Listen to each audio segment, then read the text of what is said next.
नमस्कार, मैं हूं आपके साथ रचना। सबसे पहले तो आप सभी को खूब सारी बधाई, क्योंकि चंद्रयान-3 सफलतापूर्वक चांद पर लैंड हो चुका है। अब दुनिया के सामने चांद के उस हिस्से की जानकारी सामने आएगी जो पहले कभी नहीं आई, यानी चांद के दक्षिणी ध्रुव की जानकारी दुनिया तक पहुंच सकेगी। भारत के लिए यह बड़ा मिशन तो था ही, दुनिया के लिए भी एक बड़ा मिशन था। दुनिया भर की निगाहें चंद्रयान-3 पर टिकी हुई थी। रशिया का लूना 25 पहले ही क्रैश हो चुका है, लेकिन इसके बाद सबकी निगाहें अगर किसी पर गई तो चंद्रयान-3 पर पहले से थी, लेकिन उम्मीदें चंद्रयान-3 से कहीं ज्यादा बढ़ गई और हमने वो कर दिखाया जो पहले किसी ने नहीं किया है। हमारा रोवर भी अब लैंडर से बाहर आ चुका है। प्रज्ञान वो तमाम जानकारियां लोगों तक पहुंचानी शुरू कर देगा जो अभी तक लोग नहीं जानते थे। लेकिन ये सब कुछ हुआ कैसे? आखिरकार प्रज्ञान वहां पर क्या करेगा? जो हमारा लैंडर है वो वहां पर क्या करेगा? कैसे ये पूरा कमाल हमने कर दिखाया, वो भी हॉलीवुड की किसी महंगी फिल्म से भी कम बजट में। इन तमाम बातों पर जानकारी के लिए हमारे साथ इस वक्त मौजूद हैं मनीष पुरोहित जी। धन्यवाद। आपका बहुत बहुत स्वागत है सर। धन्यवाद। मनीष जी चंद्रयान-2 मिशन से जुड़े हुए हैं, इसरो के साथ काम कर चुके हैं। उनसे हम जानेंगे कि कैसे चंद्रयान-3 चांद पर काम करेगा, क्या क्या जानकारियां हम तक पहुंचाएगा और हमने क्या कमाल किया है और भारत को इससे आने वाले वक्त में क्या फायदा होने वाला है। मनीष जी, ये हमारा लैंडर है, ये हमारा रोवर है और ये चांद है। अगर हम इसको ऐसा मान ले, आप डेमो के जरिए बता सकते हैं कैसे लैंडर लैंड हुआ होगा, कैसे रोवर उतरा, और जो आपने बात की चंद्रयान-2 की, जिसमें हम सक्सेसफुल नहीं हुए थे, जिसकी वजह से चंद्रयान-3 लॉन्च हो पाया। तो अब ये चंद्रयान-3 चांद पर रहेगा 14 दिन, और ये किस तरीके से काम करेगा? अगले 14 दिन हमारा रोवर क्या करेगा और हमारा लैंडर क्या करेगा? ओके, देखिए, जब हमने लैंड करा तो ये रोवर जो था ये लैंडर के अंदर था जी। अब देखिए कितना इसको नेचुरल किया गया है ना। जब एक बच्चा माँ के गर्भ में होता है तो उसको अम्बिलिकल कॉर्ड कहते हैं, जिससे वो माँ से जुड़ा होता है। यहाँ पर वही टेक्निकल टर्म यूज करी गई है। जो ये रोवर था, ये जब लैंडर के अंदर होता है तो वो जो केबल है जिससे जुड़ा हुआ था उसको कहा गया वो अम्बिलिकल कॉर्ड से जुड़ा हुआ है। मतलब एकदम रियलिस्टिक आप समझिए। फिर ये रैंप है, देखिए मैं इसको साइड कर देता हूँ। ये रैंप है। ये रैंप ऐसे नहीं थी, ये फोल्डेड थी, 2 वे फोल्डेड थी, और ये रोवर इस रैंप के बंधा हुआ था। ओके। तो ये रैंप पहले इसका हिस्सा ऊपर खुलता है, अच्छा, और फिर ये सीधी होती है, और फिर ये ऐसे नीचे जमीन पे आके सटकती है। अच्छा। ये सारा प्रोसेस कल लैंडिंग के 2-2.5 घंटा के अंदर हुआ। अब आपको ये सवाल आएगा, लैंडिंग के 2-2.5 घंटा बाद क्यों? क्योंकि चांद की जो मिट्टी है, आप जब इतने रॉकेट फायर करेंगे, इंजन फायर करेंगे, तो चांद की मिट्टी उड़ेगी। अब चांद की मिट्टी धरती के जैसी नहीं है। चांद की मिट्टी में इलेक्ट्रिक चार्ज है, बहुत आसानी से समझ पाएंगे। सर्दियों में प्लास्टिक की चेयर पे बैठे हुए स्वेटर पहन के, और फिर आप सहारा ले गए, पीछे ऐसे सटक जाते ना, फिर आप उठे और आप गए पानी पीने, और आपने जैसे वो अपना मेटल का ग्लास उसके टच करा और चिटक आवाज आती है। आप नल के हाथ लगाते चिटक आवाज आती है। उसको कहते हैं इलेक्ट्रोस्टैटिक चार्ज। हुआ ये कि एक घर्षण हुआ आपके कपड़े का प्लास्टिक से, और आप में चार्ज आ गया, और वो आप जब जाते हो चिटक आवाज आ जाती है। अब होता क्या है, चांद की जो मिट्टी है उसमें वो वाला चार्ज है। अब आया कहाँ से? क्योंकि चांद के पास वातावरण नहीं है। सूरज जो है वो गुस्सैल है, वो मतलब उसके नेचर में है कि ऊर्जावान है। तो हाई एनर्जी पार्टिकल फेंकता है। अपना एटमॉस्फेयर तो क्या करता है ना, एक शील्ड है ना। तो पिता के गुस्से से माता बचा लेती है, लेकिन मामा जी को कौन बचाए? तो वो पिछले लाखों सालों से झेले जा रहे हैं गुस्सा जो चांद है। तो उसकी जो मिट्टी है वो जब सूरज गुस्से में होता है, जो मतलब वहां पे दिन है, तो उस वक्त उसका तापमान 100 डिग्री पार होता है। जब रात होती है तो -180 होता है। हाई एनर्जी पार्टिकल आ रहे हैं, वो क्या करते हैं ना, इस मिट्टी को जला चुके। इस मिट्टी में बारूद की स्मेल आती है। तो जब पहली बार नासा के साइंटिस्ट पहुंचे थे चांद पे, तो वो मिट्टी का सैंपल लाए थे। उस मिट्टी के सैंपल को जब वो लाए थे तो उनसे पूछा कैसी स्मेल है, तो उन्हें बताया था कि बारूद के जैसी स्मेल है, और वो मिट्टी ऐसी है कि जो आपके ऊपर चढ़ जाएगी। चढ़ने लग जाएगी। मतलब आप उस मिट्टी में चलोगे, वो आपके ऊपर चढ़ने लग जाएगी, क्योंकि उसमें चार्ज है, वो आपके चिपकने लग जाएगी। जैसे बाल चिपकने लग जाते हैं अपने, जो थोड़ा ड्राई वेदर होता है तो, है ना। अब हमने जब रॉकेट की ये इंजन फायर करे लैंडर के, तो मिट्टी अभी उड़ रही है, हवा में है, वहां पे हवा नहीं है, मतलब वो मिट्टी बस आ जाती है ऊपर, क्योंकि उसमें चार्ज है, तो और वो वहां पे रुक जाती है। तो इसलिए 2 घंटा हमने वेट करा। इसरो ने तो बोला था 2 घंटा नहीं तो 8 घंटा हम तो वेट करेंगे, हमको लैंड करना था, हमने लैंड कर दिया। हाँ। अब जल्दीबाजी क्यों करें, क्योंकि अगर हम जल्दीबाजी करते हैं, हाँ।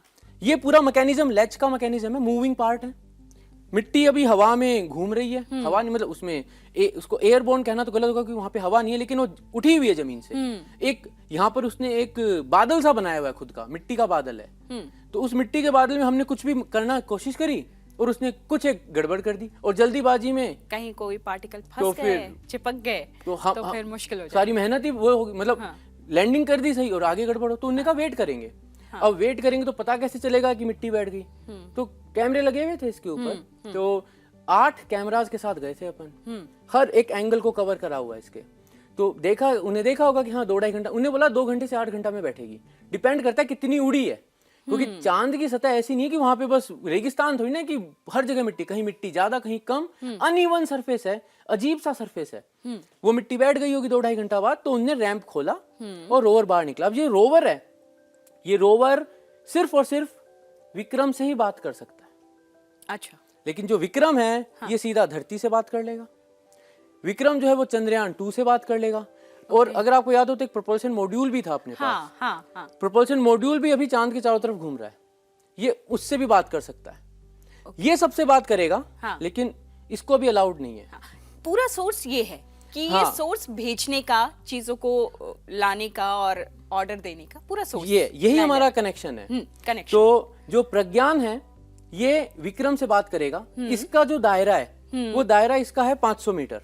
तो 500 मीटर के दायरे तक ये जो प्रज्ञान है ये घूम सकता है, लेकिन ये घूमेगा बहुत धीरे, घूमेगा 1 सेंटीमीटर 1 सेकेंड, धीरे धीरे, बहुत धीरे धीरे।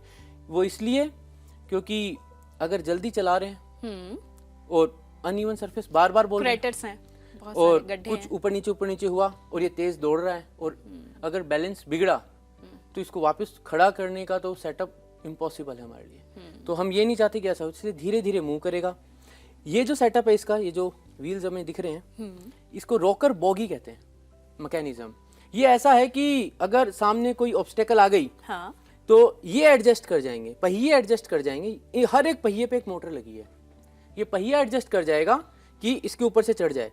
मतलब इसको ऐसा मान लीजिए कि अगर एकदम परफेक्ट हाई पावर का अगर इसको बनाया जाए, तो ये ऐसा है कि अगर मैं यूं हाथ रख दूं तो ये ऐसे भी आ जाएगा एक बार के लिए। अच्छा। ऐसा भी आ जाएगा, बैलेंस अपना बिगड़े दिए बिना, बैलेंस नहीं बिगड़े। तो इसको रोकर बोगी कहते हैं। वो ये पार्ट है, ये इसका पैनल है, इसके ऊपर लगे हुए कैमरे। तो जब ये दो इसका कैमरा जो है वो विक्रम को भी देख रहा है, इसके आगे भी कैमरा है, उन कैमरा से फोटो ली जाएगी, वो फोटो ये विक्रम को देगा, विक्रम फोटो को धरती पे भेजेगा, और फिर हम डिसाइड करेंगे इसको जाना किधर है। अच्छा। मतलब इसकी जो प्रोफाइल है किधर घूमेगा, वो हम डिसाइड करेंगे। ये कमांड हमारी तरफ से जाएगा, वो लैंडर नहीं देगा, जैसा कि अभी तक सारा लैंडर। अब बस हो गया इसका काम, अब इसको बात माननी पड़ेगी। तो फिर ये इससे पूछ के जाएगा, ये हमसे पूछ के बताएगा, इस तरीके से चलेगा। इसके ऊपर 2 पेलोड लगे हुए हैं जो मिट्टी को पढ़ेंगे, चांद की धरती को पढ़ेंगे, और चांद की धरती के बारे में बताएंगे। अब चांद की जो धरती है ना, इसके लिए एक शब्द यूज होता है, वो ये होता है कि चांद इस अपनी जो धरती है उसके इतिहास का म्यूजियम है। मतलब आपको अगर ये देखना है कि अर्थ कैसी थी कुछ लाखों साल पहले, तो उस म्यूजियम में जाना है तो चांद पे चले जाइए। अच्छा। इसलिए चांद को पढ़ना जरूरी है, क्योंकि चांद ने धरती बनाई है। जब हम धरती को धरती नहीं कहते थे, तो उससे आकर एक मान लो बहुत बड़ा पत्थर, मान लीजिए बहुत बड़ा पत्थर, धरती की साइज से कंपेयर कर लो, ऐसा कोई बड़ा पत्थर, चट्टान इतनी बड़ी, या मान लो कोई एक ग्रह ही मान लो, वो आके उसे टकराया और जो उससे मलबा निकला वो चांद है। अच्छा। तो ये हिस्सा है धरती का ही, तभी तो रिलेशन बना दिया मामा वाला। मामा। तो और जो धरती पे वातावरण है, उसका कारण चांद है। अच्छा। जिसमें होता है ना सूरज गुस्सैल है, हाँ। उससे हाई एनर्जी पार्टिकल आते हैं, उससे बहुत ज्यादा तेज मतलब एनर्जी आती है, रेडिएशन आते हैं। तो हमारे पास वातावरण नहीं था। हम इस वक्त यहाँ पर ऐसे जो बात कर पा रहे हैं ना खुल के, उसका कारण है कि यहाँ पर वायुमंडल है ना, हवा है, ऑक्सीजन है, और हमको इसका डर नहीं है कि सूरज से अल्ट्रावायलेट, आपने सुना होगा ओजोन में छेद हो गया, कैंसर हो जाएंगे, डैमेज हो गया है। कहाँ से आई ओजोन? हाँ। बनी कैसे ओजोन? अगर पहले मेरे पास धरती के पास ओजोन थी नहीं तो सूरज ने अलाउ क्यों करा बनाना? ऐसा क्या हुआ कि सूरज ने बनने दी ओजोन, जबकि उसको पता है कि ओजोन लेयर जो है वो यूवी को रोकती है। आप इसको ऐसे समझिए, अल्ट्रावायलेट को रोकती है। तो चांद जो है इसके पास पहले मैग्नेटिक प्रॉपर्टी थी, चुंबकीय ताकत थी, इसके पास ज्यादा थी धरती से, तो इसने धरती को चांस दिया। ये लेकिन आप ये सोचिएगा कि ऐसे 5 साल 10 साल 50 साल कुछ लाख साल, जब आप बात करते ना मतलब यूनिवर्स की बात करते हैं, अंतरिक्ष की बात करते हैं, तो वहां पर ऐसा होता है कि कुछ समय पहले का मतलब हम कुछ लाखों साल पहले की बात कर रहे हैं। तो ऐसे कुछ लाखों साल पहले ये अलग हुआ, चांद बना। अब जो चांद है इसके ऊपर इसके जो पेलोड है वो उसको पढ़ेंगे जब, तो हमें पता चलेगा कि हम कैसे बने। ये सौर मंडल, सोलर सिस्टम जिसको कहते हैं, इसकी पुरानी कहानियां, म्यूजियम है ना, पुरानी कहानियां पता चलेगी।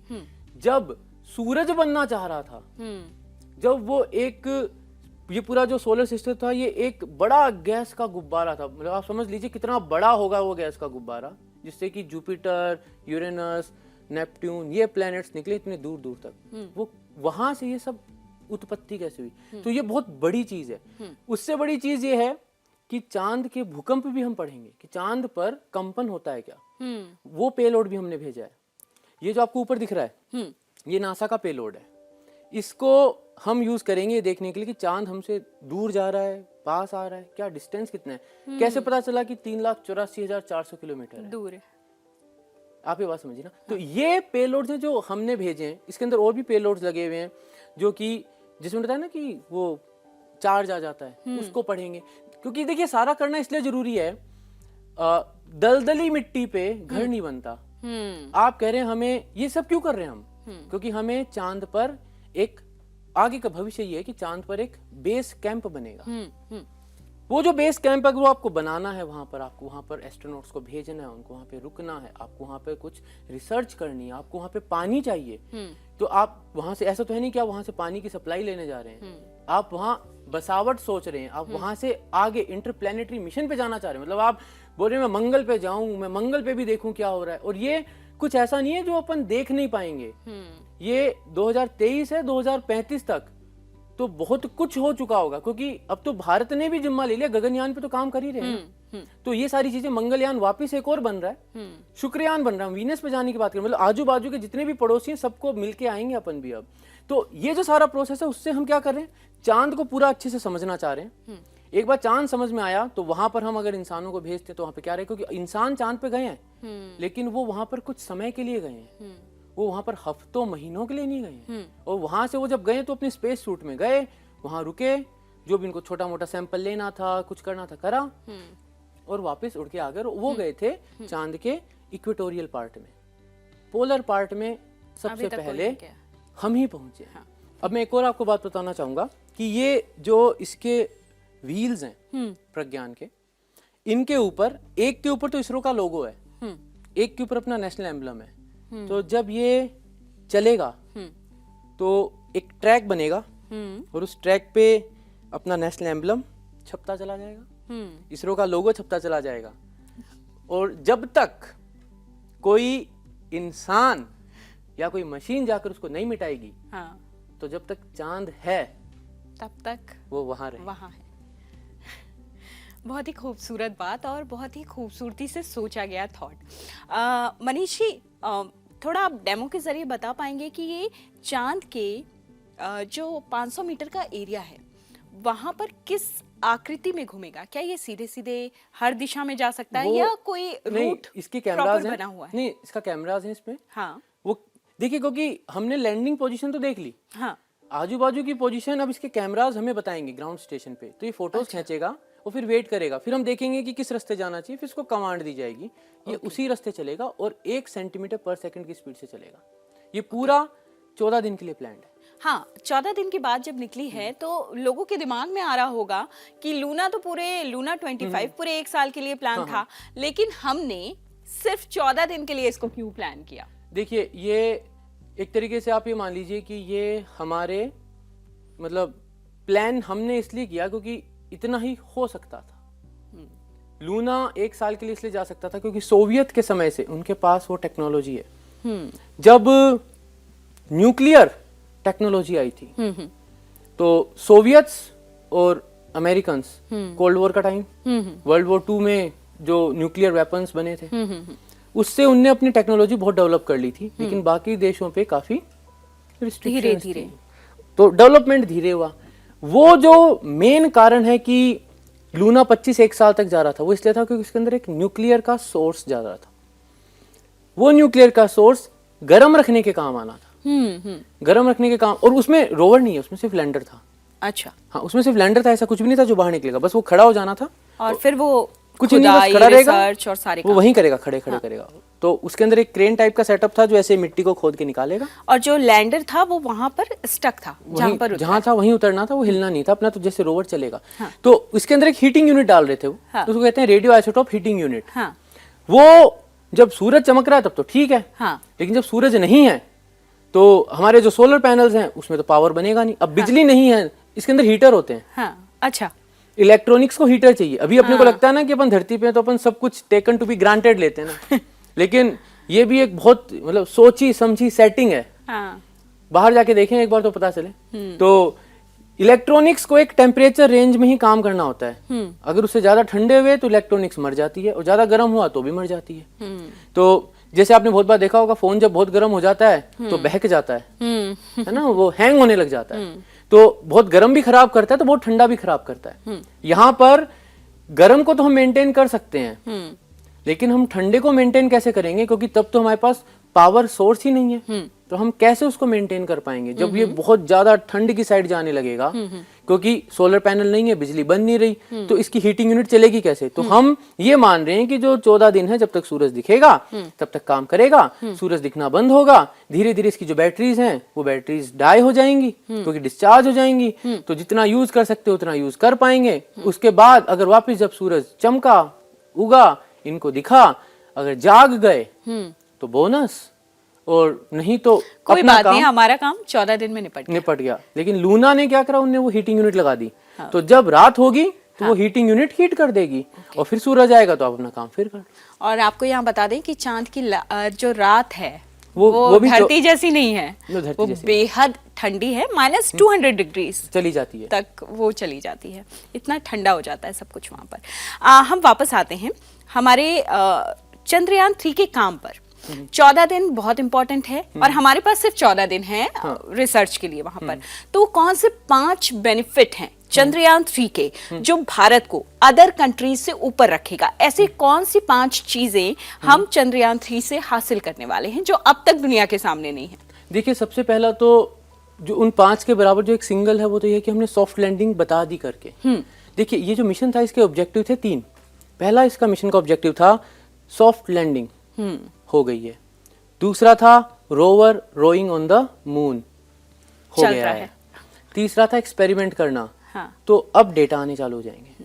तो ये 3 ऑब्जेक्टिव थे, बहुत क्लियरली डिफाइंड, इनके ऊपर कोई गुंजाइश नहीं थी। पानी नहीं ढूंढ रहे हैं हम। बोला जा रहा है कि चंद्रयान 3 जो है पानी की भी खोज करेगा। नहीं, पानी नहीं ढूंढ रहे। वो चंद्रयान 1 ने बता दिया था कि पानी की पॉसिबिलिटी है। क्लियर ऑब्जेक्टिव्स हैं, लेकिन इसके अंदर ऐसे इक्विपमेंट्स लगे हैं, वो एक्सपेरिमेंट जो करेंगे वो एलिमेंटल रिसर्च करेंगे, एलिमेंट्स को, मतलब किससे बना है चांद, क्या क्या है, कंपोजिशन क्या है। तो उसके अंदर अगर हिंट मिल गया तो ठीक है, लेकिन ऐसा नहीं है कि ये ऐसे खोद के या कुछ करके पानी ढूंढेगा। मतलब वेरी स्पेसिफिक खुदाई करने का कोई नहीं, एक इसमें एक है ड्रिल टाइप की चीज है जो थोड़ी सी अंदर जाएगी। अच्छा, उसको क्योंकि उसको पढ़ना है, मिट्टी को पढ़ना है, सतह को पढ़ना है। इसके अंदर एक ऐसा पेलोड है जो चांद पे जाके टिक जाएगा, और मैंने बताया ना चांद के ऊपर जो भूकंप आते हैं उनको पकड़ेगा। और वो पहला ऐसा इक्विपमेंट है जो चांद पे जा रहा है, साउथ पोलर रीजन में। इससे पहले नासा ने भेजे थे जो 1977 तक काम कर रहे थे, यानी 1977 से आज तक ऐसा इक्विपमेंट चांद पे नहीं गया है। वो भी जो गए थे वो इक्वेटोरियल रीजन में गए थे, ये हम पोलर रीजन की बात कर रहे हैं। पोलर रीजन में वो पहला, उसका नाम है इल्सा, ILSA। तो वो सिस्मोमीटर है जो कि चांद के ऊपर की आने वाली भूकंप की तरंगों को पकड़ लेगा। सर, हमने चंद्रयान 3 को साउथ पोल पर लैंड कराया। साउथ पोल ही इसरो ने क्यों चुना कि हमको साउथ पोल पर ही जाना है और वहीं की जानकारी लेनी है, और ये बाकी मिशन से थोड़ा सा रिस्की मिशन था? देखिए, ये एक अनुमान था। मैंने बताया ना, शुरुआत में मैंने बताया कि खूब सारे क्रेटर्स हैं। हाँ। कुछ क्रेटर्स, जो सबसे गहरा क्रेटर है वो 12 किलोमीटर गहरा है, 12 किलोमीटर गहरा है। एवरेस्ट भी समझ आएगा उसमें। तो अब वहां पर ऐसा भी कोई पार्ट होगा जहां पर पिछले लाखों सालों से सूरज की रोशनी नहीं पहुंची। वो क्रेटर बनाने का जिम्मा ले रखा है, उसका जो कारण है वो है मीटियोराइट्स। तो वो जो मीटियोराइट्स हैं वो पानी लेके आते हैं। अच्छा। धरती पे जो पानी आया है, हाँ। वो भी उन्हीं का ही है। पानी वो ही पानी के कारण है। ओके। तो अपने पास तो अपना वातावरण आ गया। हाँ। और पानी अपना ठहर गया अपने। हाँ। चांद के पास वातावरण नहीं है, तो जहां पर सूरज दिख रहा है, हाँ। जो 100 डिग्री से भी ऊपर चला जाता है टेम्परेचर, हाँ। पानी तो वहां से निकल गया। ये वो पार्ट है जहां पर पानी ठहर गया, वो सदा से अंधेरे में है। हाँ। ये बात एक तरीके से एक सोच थी, एक्सपेरिमेंटल सोच। 2008 में हमने कोशिश करी चंद्रयान 1 में, और हमें उसके हिंट्स मिले। तो हमने उन हिंट्स को पकड़ा, और उसको जब हमने साइंटिफिक कम्युनिटी को दिया तो एक रेस लगी कि अगर वहां पानी है तो चलो ढूंढ के लाएं। तो फिर हमने चंद्रयान 2 प्लान किया। 2014 में जाने वाला था, फिर अपन मंगल की साइड निकल गए थे, और हम 2019 में वापस आए। और 2019 में हमने कोशिश करी, नहीं कर पाए, तो इसलिए हमने 2023 में फिर से अपने आप को सुधारा, और आज हम वहां पे हैं। लेकिन अभी इस वक्त जो मिशन का जो मेन पर्पस है वो ये पानी वाला नहीं, क्योंकि हम एग्जैक्टली सदर्न पोलर रीजन पे नहीं जा रहे। अब बात आती है कि सदर्न पोलर रीजन ही क्यों? हाँ। क्योंकि वहां पे पानी की पॉसिबिलिटी है। हाँ। अगर आप वहां पर लैंड करने की कैपेबिलिटी रखते हैं, तो एक बार आपने टेक्नोलॉजी बना ली, तो उन्हीं एहतियात को बरतिए और टेक्नोलॉजी को आप स्केल अप कर लीजिए। आज विक्रम गया है, कल विक्रम से 2.5 गुना, 3 गुना, 4 गुना बड़ा हम भेजेंगे पूरा सेटअप, तो फिर इंसान भी भेज देंगे। अगली महत्वपूर्ण बात यह है बजट की। 700 करोड़ रुपए जिसको कहा जा रहा है, हॉलीवुड की एक अच्छी फिल्म एनिमेशन के साथ बना दी जाए तो उसका बजट भी 700 करोड़ से पार चला जाता है। इतने कम बजट में हमने कैसे अपना लैंडर और अपने रोवर को चांद पे उतारा? क्या चीज थी, मतलब हमने कहाँ पर वो किफायती दर कहेंगे, वो हमने कहाँ पर बरती? देखिए, इसको आप है ना, अगर मैं इसरो की शुरुआत की बात करूं, जो हमारी शुरुआत थी, उस शुरुआत की कहानी ऐसी है जहां पर आपको क्लियर हो जाएगा कि इसरो को ये बात पता है कि जो रिसोर्सेज हैं अगर वो लिमिटेड हैं तो उनको बेस्ट कैसे यूटिलाइज करते हैं। इसरो का पर्पस है कि जो है उसमें बनाओ, लेकिन वो ऐसा होना चाहिए जिसका कोई इम्पैक्ट हो। तो एक सोशल रेस्पॉन्सिबिलिटी के साथ हम गए, सिर्फ रेस में नहीं गए। हमारी शुरुआत रेस की नहीं है। हमारी शुरुआत ये नहीं है कि सोवियट्स ने कर दिया हम भेजेंगे, ऐसा नहीं है। लेकिन जब सोवियट्स और अमेरिकन्स में रेस थी, वो रेस थी कि कौन पहले पहुंचेगा, क्योंकि कोल्ड वॉर था। हम ऐसे देश थे जो कोल्ड वॉर के पीक में दोनों सोवियट्स और अमेरिकन्स के साथ कोलैबोरेट कर रहे थे, और विक्रम साराभाई को पूरा उन्हीं को इसका क्रेडिट है। वो इतनी चार्मिंग पर्सनैलिटी थे कि उनने कोल्ड वॉर के उस पीक में सब मैनेज कर डाला और हमें इसरो दे दिया। कुछ ऐसे सेंसर्स चाहिए थे जो नहीं थे, मिल पा नहीं रहे थे, इसरो ने कहा बना लो। वो बनाया, और वो वन ऑफ द बेस्ट बना है। वो वन ऑफ द बेस्ट बना है, तभी तो हम वहीं उतरे हैं। उस सेंसर का काम ये था, वो विक्रम को ये बताने वाला था कि इसकी सिचुएशन चांद के चारों तरफ गड़बड़ तो नहीं हो रही। आप समझिए इस चीज को कि चांद के चारों तरफ ये घूम रहा है तकरीबन 2 किलोमीटर पर सेकंड की स्पीड से। इसकी कुछ ये थोड़ा सा टेढ़ा होने लगा, इसको फिर सीधा करा जा रहा है, ये डिसीजन मेकिंग चल रही है। ऐसे सेंसर्स बनाने तो हमने बना डाले। हमने विक्रम के अंदर एक hazard detection and avoidance camera लगाया है। अच्छा। उसका काम ये था कि जब ये 150 मीटर ऊपर होगा, फोटो खींचेगा, देखेगा प्रॉब्लम नहीं, उतर जाओ। तो ये सब चीजें हमने बना डाली और इतनी तैयारी हमने कर ली थी। हाँ, ये सब तैयारी तभी तो देखिए, तभी तो ये था ना कि हम तो उतरेंगे ही उतरेंगे। वो तो ये कि चांद ही हट जाए नीचे से। गारंटी पहले से हो गई थी कि उतरना तो नहीं, फाइनल है। फाइनल है, वो तो कंफर्म था। हाँ। और अब तो हम रोवर भी रोव कर रहे हैं। हाँ। तो मतलब मिशन के 3 ऑब्जेक्ट में से 2 तो पूरे हो गए। हाँ। रही बात एक्सपेरिमेंटल डेटा की, हाँ। वो तो बस एक बार ये सारा सिस्टम बूट हो जाएगा नीचे से, वो चालू कर देंगे। उसकी भी गारंटी है कि वो तो आनी है, क्योंकि दोनों सिस्टम बहुत अच्छे से काम कर रहे हैं, ये दोनों काम कर रहे हैं, दोनों कनेक्टेड हैं। 24 घंटा हम इनकी जो है वो जितना भी इनसे कम्युनिकेशन मिल रहा है, सब डेटा हमको मिल रहा है। सर, कहा जा रहा है कि इसके ऊपर एक सोने की परत लगी हुई है, ऐसी खबरें आ रही है, ये सच है? नहीं, देखिए वो जो गोल्डन फॉइल होता है ना, गोल्ड का नहीं होता है। अच्छा। उसको मल्टी लेयर इंसुलेशन कहते हैं। तो ये तो अच्छे से समझ लीजिए आप कि कम से कम वो गोल्ड तो नहीं है। हाँ। जितनी भी खबरें आप पढ़ रहे हैं, नहीं तो बजट के बाहर हो जाता ना। और बजट जो है शुरू से हमारा बेहद कम रहा है, हमको कम बजट में वैसे भी काम करने की आदत है। तो वो मल्टी लेयर इंसुलेशन होता है, उसका मल्टी लेयर इंसुलेशन यानी खूब सारी परतें, इंसुलेशन यानी हमें हीट को रोकना है। तो ये गोल्डन ही इसी वजह से कि हमको हीट को रोकना है। हीट को रोकना है, तो बस वो कंपोजिशन ऐसा है जो गोल्डन कलर का बन गया। अच्छा। तो वो मतलब ऐसा नहीं है कि जनता को एक ऐसा दिखाने के लिए कि देखिए हम सोना लपेट के भेजते हैं, ऐसा कुछ नहीं है। वो तो वो कंपोजिशन ऐसी है कि जो गोल्डन कलर का दिखता है। तो मल्टी लेयर इंसुलेशन है, उसका मेन पर्पस ये है कि जो ये पूरा सेटअप है, इसको वो एक्स्ट्रा हीट से या इसके अंदर की जो हीट है वो लॉस ना हो जाए, उससे बचाने के लिए। ठीक है। तो बहुत बड़ा रोल प्ले करता है वो, क्योंकि अंदर की इलेक्ट्रॉनिक्स ज्यादा हीट से भी तो खराब हो सकती है, तो उसका बहुत बड़ा रोल। अभी जो हमारे को हेल्प मिली है ना इस मिशन से, तो आप समझ लीजिए कौन सी वाली हेल्प मिली। एक आत्मविश्वास, एक ये हेल्प मिली है कि हाँ भाई ऑप्शंस बताओ कौन से होते हैं ना, ऑप्शंस बताओ कौन से हैं। तो अब ऐसे आएगा, एक तो इसरो है, राइट, हो गया ना, तो फिर बड़ा है। बड़ा है, और हमने जितनी मेहनत की है और जिस तरीके से हम यहाँ से यहाँ पहुंचे हैं, वो तो पूरी दुनिया देख रही है और लोहा भी मान रही है उसका। बिल्कुल मान रही है। देखिए नासा फॉलो अप कर रहा था। हाँ। नासा था, ईसा था, सब फॉलो अप कर रहे थे, सभी फॉलो अप कर, सभी देख रहे थे कि हो क्या रहा है। और बात है ना, देखिए बहुत बड़ा देश है अपना, 140 करोड़ है। तो जब वो एक साथ गूंजता है ना, तो उसकी वो पता चलती ना, वो एक प्रेजेंस फील होती। और बाकी अभी देखिए सबसे बड़ा पार्ट ये कि हमने एक न्यू स्पेस पॉलिसी लगाई है, अभी आई है, 2019 में प्रपोज हुई थी, अभी क्लियर हुई है। न्यू स्पेस पॉलिसी कहती है कि तकरीबन 500 बिलियन यूएसडी का पूरा स्पेस का मार्केट है, 500 बिलियन यूएसडी का। हम उसमें 2% के हिस्सेदार हैं। हमको 2030 तक 9% का हिस्सेदार होना है। अब हिस्सेदारी कैसे बढ़ेगी? आप बिजनेस करेंगे जब, भाई मार्केट में तो आप बिजनेस करेंगे, आप एक्सप्लोरेशन तो कर रहे हैं, लेकिन इसका कन्वर्जन तो बिजनेस है। तो अब इसरो के पास एक प्रपोजल है, चंद्रयान 3 देखा हमारा, ऐसे मिशन हम कर सकते हैं। और जी, जिस बात की आप बात कर रहे थे कि एक होड़ लोग मान रहे हैं कि रेस लगी, हालांकि हम उस रेस का हिस्सा नहीं है, हमें अपने लिए आगे बढ़ना, आगे पहुंचना है। माना जा रहा है कि सभी कोई मून मिशन में इसलिए ज्यादा इंटरेस्टेड हैं क्योंकि यहाँ से जो बाकी प्लैनेट्स है, खास तौर पे मंगल जैसा ग्रह, वहां तक पहुंचना बहुत इजी हो जाएगा, वहां तक मिशन लॉन्च करना। तो कैसे चांद पर अगर हमारी प्रेजेंस बनती है, और स्पेस स्टेशंस की बात करें, पानी मिल गया बनेगा, तो पानी को तोड़कर हम हाइड्रोजन और ऑक्सीजन बनाते हैं।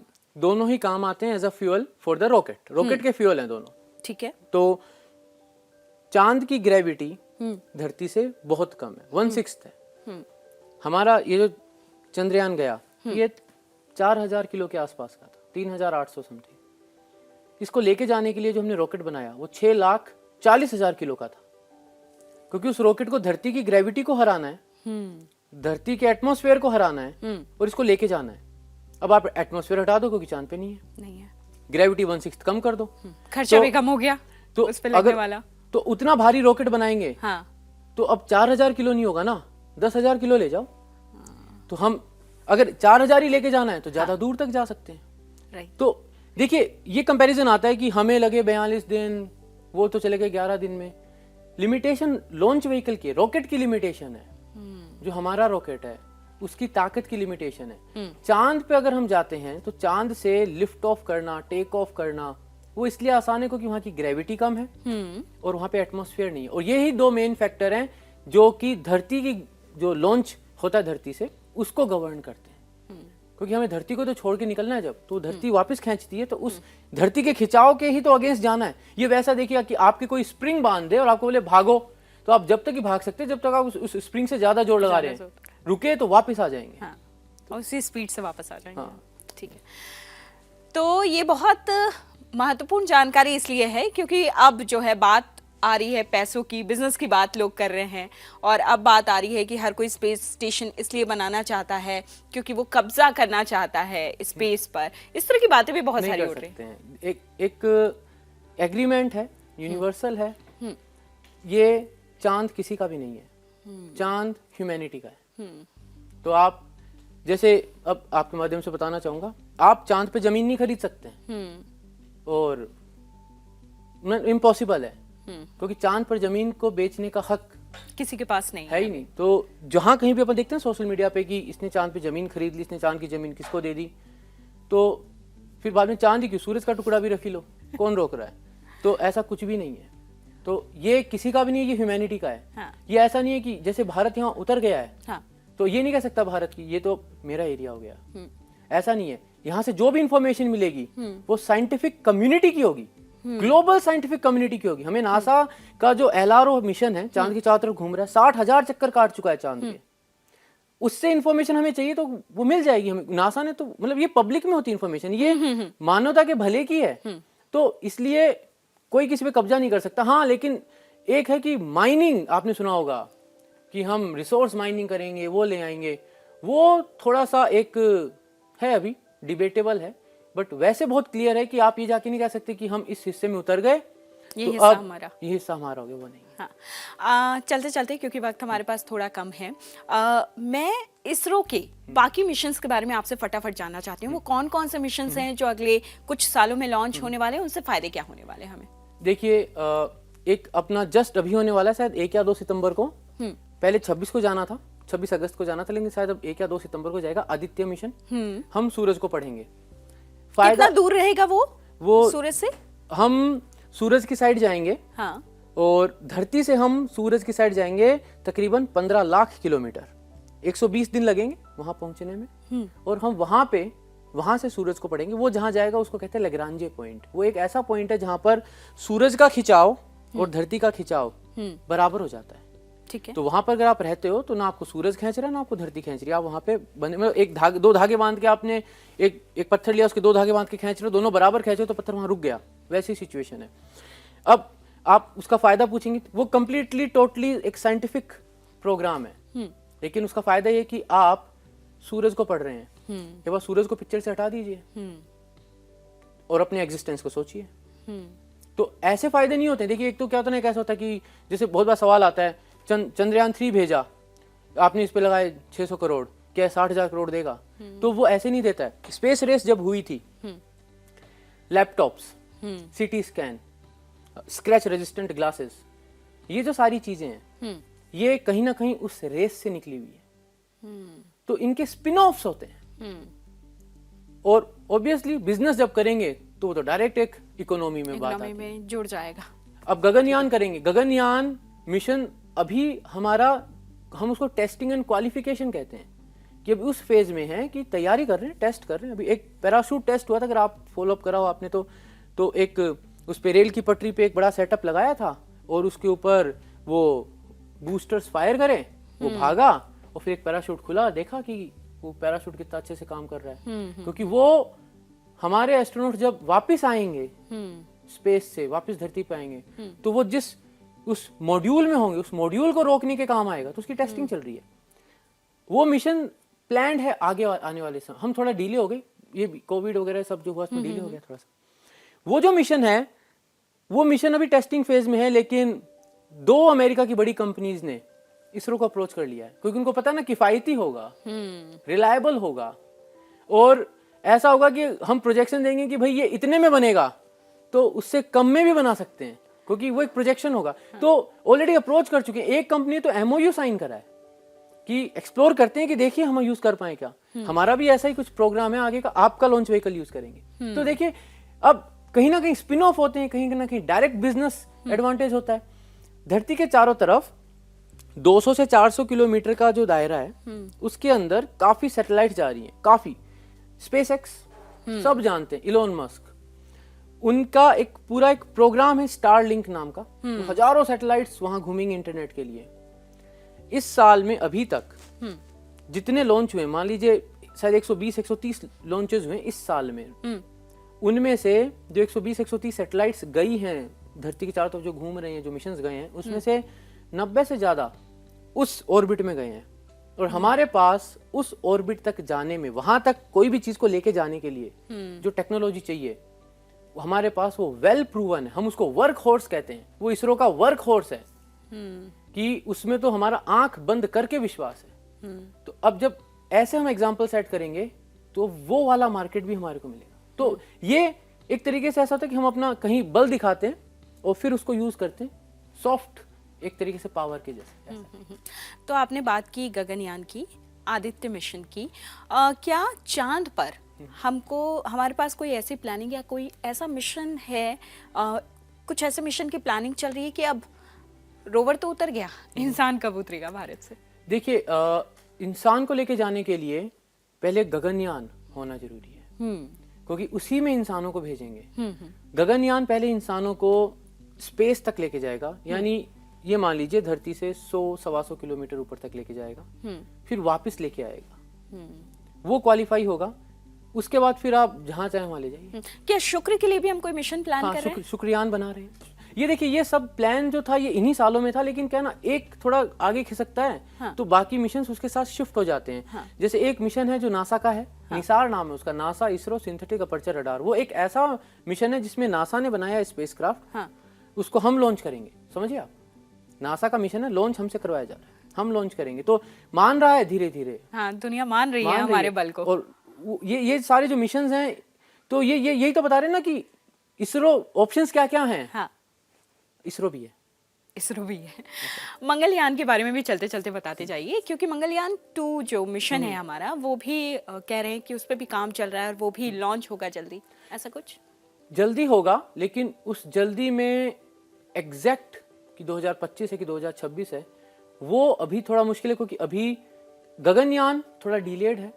तो गगनयान एक बार पूरा आदित्य जाएगा, गगनयान होगा, निसार होगा, NASA ISRO synthetic aperture radar होगा, शुक्रयान लाइन में है, मंगलयान लाइन में है। तो ये देखिए, ये ऐसा होता है कि अब यहाँ पे प्रायोरिटी सेट करनी होती है। तो उसमें मेरे को जहां तक लगता है गगनयान बड़ी प्रायोरिटी है, क्योंकि बात मार्केट को कैप्चर करने की आ रही है, तो वो होगी। साथ ही साथ मंगल पे चलेगा पूरा। जो देखिए, मंगल पे तो हम एक बार में पहुंच गए, ये भी एक रेयर अचीवमेंट था और बहुत कम खर्चे में पहुंच गए। सेम था वही, तब भी कोई एक फिल्म आई थी और उससे कंपेयर कर दिया था।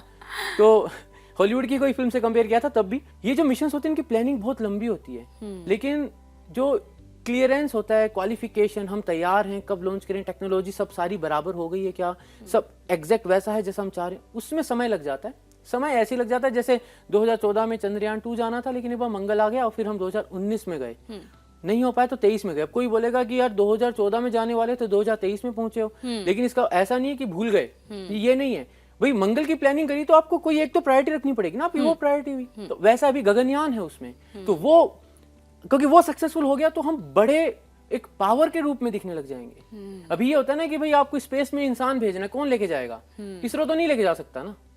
तो आप उस रेस में, अभी हम इसमें आ गए, अब एक वही तो बचा है, बाकी सैटेलाइट लॉन्च करने में तो हम है ही ना। तो अब एक बार उसको कैप्चर कर लिया तो हर जगह हम दिखेंगे, तो वो प्रायोरिटी पे आ ही जाना। और बहुत संक्षेप में, बहुत उसमें बताइए आपकी जो लूना 25, क्योंकि लूना 25 का नाम भी इसलिए आ रहा है क्योंकि वो भी चांद पे उतरने वाला था, लेकिन और इसको जैसे ही हमने चंद्रयान 3 लॉन्च किया, उसके बाद वो लॉन्च हुआ और उसके पहले पहुंचने की खूब बातें हुई, तो लूना 25 कहां पर फेल हो गया और हम कहां पे सक्सेसफुल रहे? आप अगर याद करें तो 18 अगस्त को हमने डी बूस्टिंग करी थी। ये था कि भाई अब ये अलग हो चुके थे, ये और प्रोपल्शन मॉड्यूल अलग हो चुके थे, और अब इसको धीरे किया जाएगा। हमने पहले उसको करा था 18 को, फिर एक किया था 20 को। जो हमने 18 और 20 को किया था, वैसा ही वो कुछ 19 को करना चाह रहे थे, वो वहां फेल हो गया। तो वो 100/100 के ऑर्बिट में चांद के चारों तरफ घूम रहे थे, उनको आना था 18/100 में। जैसे हम 153/164 में घूम रहे थे और हम 25/134 में आए, वो आना चाहते थे 18/100 में, वो नहीं आ पाए, वो चांद पे जाकर एक अनफॉर्चुनेट इवेंट है, भिड़ गए जाकर। देखिए अब यहाँ पर मैं एक वही आपके माध्यम से बोलना चाहूंगा कि जो ये साइंटिफिक एक्सप्लोरेशन होता है इसमें रेस नहीं होती। लूना 25 जो था वो एक अनफॉर्चुनेट इवेंट था और उसका उतना ही दुख इसरो के अंदर भी फील हुआ होगा जितना उनको फील हुआ होगा, क्योंकि सब जुड़े हुए। हमारा पहला उपग्रह आर्यभट्टा सोवियत्स लेके गए थे, तो फिर रेस कैसी? अगर रेस ही होती तो वो लेके ना जाते। मनीष जी, ये रोवर और ये लैंडर क्या हमारे पास वापस नहीं आएगा? नहीं, ये अब वहां पर लैंड कर गए हैं। देखिए इस वापस आने के लिए हमें फ्यूल चाहिए। सारा पूरी जितनी भी मैथमेटिक्स है ना इसके पीछे वो फ्यूल की है। अगर इसको वापस आना है तो इसको यहाँ से उड़ना पड़ेगा ना, तो अब इसके पास उसके लिए फ्यूल होना चाहिए। तो वो कैलकुलेशन पहले करी जाती है कि वापस लाना है क्या, नहीं लाना है तो उतना ही फ्यूल लेके जाएंगे कि आराम से उतर जाए, वेट भी कम होगा। हाँ, ऊपर लेके उसका फर्क पड़ता है। तो ये वापस नहीं आना, इसमें से कुछ भी वापस नहीं आना, ये वहां पे ही रहेंगे। 14 दिन बाद, अगर जैसे 14 दिन का हमने बोला ड्यूरेशन है, फिर रात हो जाएगी, तो एक तरीके से वो मिशन लाइफ बस उतनी रखी गई है, मतलब प्रपोज्ड ही है। बाकी तो डिपेंड्स ऑन द लक कि अगर जब वापस सूरज की रोशनी आती है, इनको पैनल्स को सूरज की रोशनी मिलती है, जाग पाते हैं क्या। लेकिन देखिए वो बहुत ही इम्प्रोबेबल मैं कहूंगा, क्योंकि वो हो गया तो अच्छा है, नहीं तो इसरो ने तो कमिटमेंट 14 डेज का ही बोला सब जगह जहां अपन देखे। और जो चंद्रयान 2 का ऑर्बिटर की बात की जा रही है, क्या वो ऑर्बिटर अभी भी काम कर रहा है? कब तक काम करता रहेगा? देखिए उसके पास फ्यूल बच गया था, प्रोपल्शन मॉड्यूल जो है उसके पास फ्यूल बच गया, 150 किलो फ्यूल बच गया। तो उसका प्लान ये था, ऑर्बिटर का भी ऐसा ही प्लान था चंद्रयान 2 के टाइम पे, लेकिन वो आज तक है और वो अभी भी रहेगा। और जो प्रोपल्शन मॉड्यूल है वो कुछ महीनों के लिए प्लान था, अब बोले कुछ सालों तक रहेगा। फ्यूल सबसे जरूरी, इसके लिए टेक्निकल टर्म है, हम उसको कहते हैं स्टेशन कीपिंग। वो स्टेशन है उनका। और चांद जो है वो नोटोरियस है, चांद की ग्रेविटी गड़बड़ है, वो डावाडोल होता है। और चांद और धरती आपस में एक खींचतान में भी होते हैं, उसको टाइडल फोर्सेस कहते हैं। टाइडल लॉकिंग है इन दोनों की। हमें चांद का एक ही फेस दिख रहा है लाखों सालों से, दूसरे का तो पता ही नहीं हमें कैसा। दूसरे के लिए हमने भेजा चंद्रयान 3। तो वो जो ऑर्बिटर है, हाँ, वो तो सब कुछ ही उसने नाप लिया। हाँ, सब कुछ नाप लिया, क्योंकि चारों तरफ घूम रहा है। तो चांद के जब चारों तरफ आप घूम रहे हैं तो चांद की जो ग्रेविटी है वो डिस्टर्बेंस क्रिएट करती है, मतलब वो तो जनरल प्रोसेस है ऑर्बिट में जो होता है, उसको हम स्टेशन कीपिंग कहते हैं। तो जितना ज्यादा आपके पास फ्यूल बच गया, ईंधन बच गया, आप अगर इसमें कुछ भी गड़बड़ हुई तो मैंने बताया ना छोटे छोटे यहाँ पे थ्रस्टर्स लगे हुए हैं, वो वैसे उनमें भी लगे हुए होते हैं ना जो ऑर्बिट में घूम रहे हैं, तो वो उसको बैलेंस कर लेते हैं। जब फ्यूल खत्म हो जाता है तो हम उसके लिए वर्ड यूज करते हैं डीकमीशनिंग। तो या तो हम उसको डीकमीशन कर देते हैं कि भाई ठीक है आपका कार्यक्रम पूरा हुआ, कार्यकाल खत्म, तो आप यहाँ से हट सकते हैं, ऐसा है। तो वो अभी उनके पास है, समय है, ऑर्बिटर जो है चंद्रयान 2 का और प्रोपल्शन मॉड्यूल दोनों। तो ये 14 डेज बाद ये शांत हो जाएंगे क्योंकि इनके पास पावर नहीं रहेगा। लेकिन अगर ये जागे तो वो दोनों तैयार रहेंगे इनसे कम्युनिकेट करने के लिए और हमें बताने के लिए। वो हमारा बोनस होगा। वो बोनस होगा। हाँ। ये डायरेक्ट भी कम्युनिकेट कर सकता है धरती से, तो वो बोनस में ही आएगा जो है 14 डेज के बाद। फिर 14 दिन की रातें होंगी, यानी 29वें दिन अगर ये जाग गए तो फिर से सेलिब्रेशन हो जाएगा। थैंक यू मनीष जी, यहाँ पर आने के लिए, हमसे बातचीत करने के लिए। और मुझे लगता है कि हमारे दर्शकों को सभी सवालों के जवाब बहुत आसान से लैंग्वेज में मिल गया है। और चंद्रयान 3 की जो सफलता हमने हासिल की है उसने इसरो को, भारत को उस जगह पहुंचा दिया है जहां पर इसरो का नाम ही काफी होगा। और आगे भी भारत बहुत सारे मिशंस जो है उसकी तैयारी में लगा हुआ है। इसरो लगातार उस पर काम कर रहा है और जल्द ही वो भी लॉन्च होंगे, जिनमें गगनयान है, जैसा कि मनीष जी ने बताया, आदित्य मिशन है, ऐसे कई सारे मिशंस की प्लानिंग हमने कर रखी है। तो एक बार फिर से आप सभी को खूब सारी बधाई। और हमसे बातचीत करने के लिए मनीष जी एक बार फिर से आपका बहुत बहुत शुक्रिया। धन्यवाद।